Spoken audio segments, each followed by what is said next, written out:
আসসালামু আলাইকুম। আশা করি সবাই ভালো আছেন। ডক্টর সুমাইয়া সিদ্দিকা বলছি। আমার নতুন চেম্বারের ঠিকানা অনেকেই জানতে চাচ্ছেন, আমি ঠিকানাটা বলে দিচ্ছি। অবশ্যই আসার আগে সিরিয়াল নিয়ে নেবেন হোয়াটসঅ্যাপে। আমার চেম্বার হচ্ছে Dhaka Wari Joykali Mandir, Al Habib complex, evergreen homeo clinic, নিস্তালান। আমি একটু ডিটেলসে বলে দিচ্ছি। যদি আপনি সায়দাবাদ বা যাত্রাবাড়ি থেকে আসেন তাহলে জয়কালী মন্দিরে নামবেন, দেন এসে হাতের বাম পাশে আল হাবিব কমপ্লেক্স। যদি আপনি গুলিস্তান, রামপুরা, গাজীপুর, সাভার, উত্তরা ওই সাইড থেকে আসেন তাহলে আপনি আগে গুলিস্তানে নামবেন, দেন হাতের ডান পাশে জয়কালী মন্দির আসবেন, তারপর ডান পাশে আল হাবিব কমপ্লেক্স আছে। যে কাউকে বললে দেখিয়ে দেবে, কোনো সমস্যা নেই। আমি রোগী দেখছি সকাল 11টা থেকে সন্ধ্যা 7টা পর্যন্ত। শুক্রবার আমার চেম্বার বন্ধ আছে। আর হোয়াটসঅ্যাপে কোন নাম্বারে সিরিয়াল নেবেন আমি হোয়াটসঅ্যাপ নাম্বারটা বলে দিচ্ছি।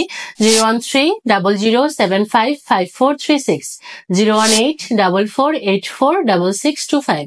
দুটাই আমার নাম্বার, যে কোনো একটাতে নক দিয়ে সিরিয়াল নিয়ে চলে আসবেন। আসসালামু আলাইকুম।